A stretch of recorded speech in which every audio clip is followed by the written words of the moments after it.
ಯಾವ ರಾಶಿಯವರು ಯಾವ ಪರಿಹಾರಗಳನ್ನು ಪಾಲಿಸಿದರೆ ಜೀವನದಲ್ಲಿ ಅದೃಷ್ಟ, ಯಶಸ್ಸು, ಶ್ರೀಮಂತಿಕೆ ಬರುತ್ತದೆ?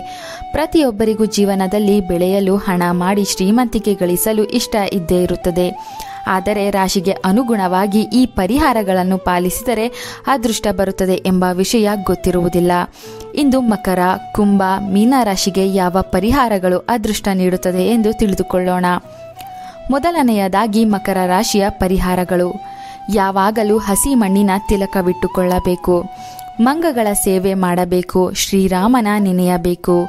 ಹಾಲಿನಲ್ಲಿ ಸಕ್ಕರೆ ಬೆರೆಸಿ ವಟವೃಕ್ಷಕ್ಕೆ ಹಾಕಬೇಕು. ಪರಸ್ತ್ರೀಯ ಮೇಲೆ ದೃಷ್ಟಿ ಹಾಕಬಾರದು. ಸರ್ಪದ ಪಾಲನೆಗಾಗಿ ಹಾವಾಡಿಗನಿಗೆ ದನ ನೀಡಬೇಕು.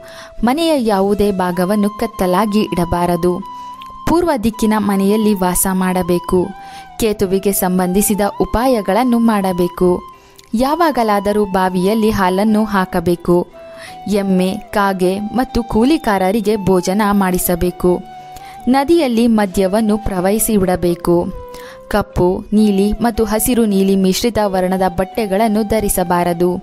ಸದಾ ಬಳಿಯಲ್ಲಿ ಬಂಗಾರ ಅಥವಾ ಕೇಸರವನ್ನು ಇಟ್ಟುಕೊಂಡಿರಬೇಕು. ಅಕ್ರೋಟನ್ನು ದೇವಾಲಯದಲ್ಲಿ ಅರ್ಪಿಸಿ ಅದರಲ್ಲಿ ಸ್ವಲ್ಪ ಭಾಗವನ್ನು ಮನೆಗೆ ತರಬೇಕು. 48 ವರ್ಷ ತುಂಬುವವರೆಗೆ ಮನೆಯನ್ನು ನಿರ್ಮಿಸಬಾರದು. ಚರ್ಮದ ಅಥವಾ ಲೋಹ ನಿರ್ಮಿತ ಹೊಸ ವಸ್ತುಗಳನ್ನು ಖರೀದಿಸಬಾರದು. ಮಣ್ಣಿನ ಪಾತ್ರೆಯಲ್ಲಿ ಜೇನುತುಪ್ಪ ತುಂಬಿ ನಿರ್ಜನವಾದ ಸ್ಥಳದಲ್ಲಿ ಹೂತಿಡಬೇಕು. ಕೊಳಲಿನಲ್ಲಿ ಸಕ್ಕರೆಯನ್ನು ತುಂಬಿ ನಿರ್ಜನ ಸ್ಥಳದಲ್ಲಿ ಹೂತಿಡಬೇಕು. ಎರಡನೆಯದಾಗಿ ಕುಂಭರಾಶಿಯ ಪರಿಹಾರಗಳು. ನಿಮ್ಮ ಬಳಿಯಲ್ಲಿ ಬೆಳ್ಳಿಯ ತುಂಡನ್ನು ಇಟ್ಟುಕೊಳ್ಳಬೇಕು. ಸರ್ಪದ ಪೋಷಣೆಗಾಗಿ ಹಾವಾಡಿಗನಿಗೆ ದನ ನೀಡಬೇಕು.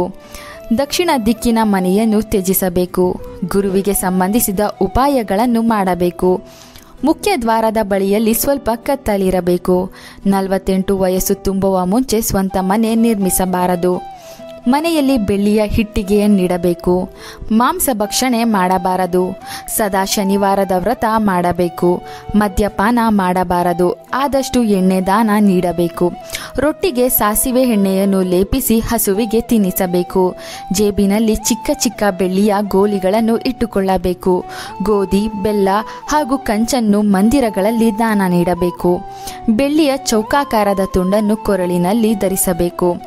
ಕೇಸರ ಅಥವಾ ಅರಿಶಿನದ ತಿಲಕವಿಟ್ಟುಕೊಳ್ಳಬೇಕು. ಬಂಗಾರ ಧರಿಸಬೇಕು ಮತ್ತು ಹಾಲಿನಿಂದ ಸ್ನಾನ ಮಾಡಬೇಕು. ಕೊನೆಯದಾಗಿ ಮೀನ ರಾಶಿಯ ಪರಿಹಾರಗಳು. ನಿಮ್ಮ ಸ್ವಯಂ ಭಾಗ್ಯದ ಮೇಲೆ ಭರವಸೆ ಹೊಂದಬೇಕು. ಯಾರಿಂದಲೂ ದಾನ ಅಥವಾ ಸಹಾಯವನ್ನು ಪಡೆಯಬಾರದು. ಯಾವಾಗಲೂ ಶಿರದಲ್ಲಿ ಜುಟ್ಟು ಬಿಡಬೇಕು. ಕೇಸರ ಮತ್ತು ಅರಿಶಿನದ ತಿಲಕವಿಟ್ಟುಕೊಳ್ಳಬೇಕು. ಧರಿಸುವ ಬನಿಯನ್ ಮೇಲೆ ಕೆಂಪು ವರ್ಣದ ಚೌಕಾಕಾರದ ಚಿಹ್ನೆಯನ್ನು ಮಾಡಬೇಕು. ಹಿರಿಯರ ಸೇವೆ ಮಾಡಬೇಕು ಮತ್ತು ದುರ್ಗಾಪಠನೆ ಮಾಡಬೇಕು. ಯಾರ ಎದುರಿಗೂ ಸ್ನಾನ ಮಾಡಬಾರದು. ದೇವಾಲಯಕ್ಕೆ ತೆರಳಿ ಪೂಜೆ ಸಲ್ಲಿಸಬೇಕು. ಕುಲಪುರೋಹಿತರ ಆಶೀರ್ವಾದ ಪಡೆಯಬೇಕು. ಸದಾ ಅರಳಿ ವೃಕ್ಷದ ಪೂಜೆ ಮಾಡಬೇಕು.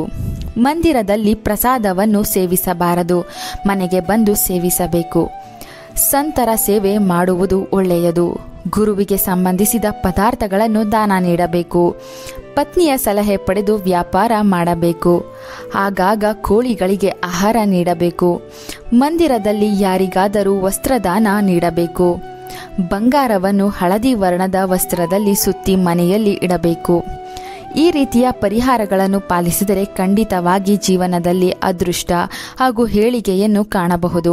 ಹಣದ ಸಮಸ್ಯೆಗಳೆಲ್ಲ ದೂರಾಗಿ ವಿಶೇಷ ಜೀವನ ನಡೆಸುತ್ತೀರಿ. ಈ ಮಾಹಿತಿ ನಿಮಗೆ ಇಷ್ಟವಾದರೆ ಚಂದನ ಲೋಕ ಯೂಟ್ಯೂಬ್ ಚಾನಲ್ ಹಾಗೂ ಫೇಸ್ಬುಕ್ ಪೇಜನ್ನು ಫಾಲೋ ಮಾಡಿ. Thank you.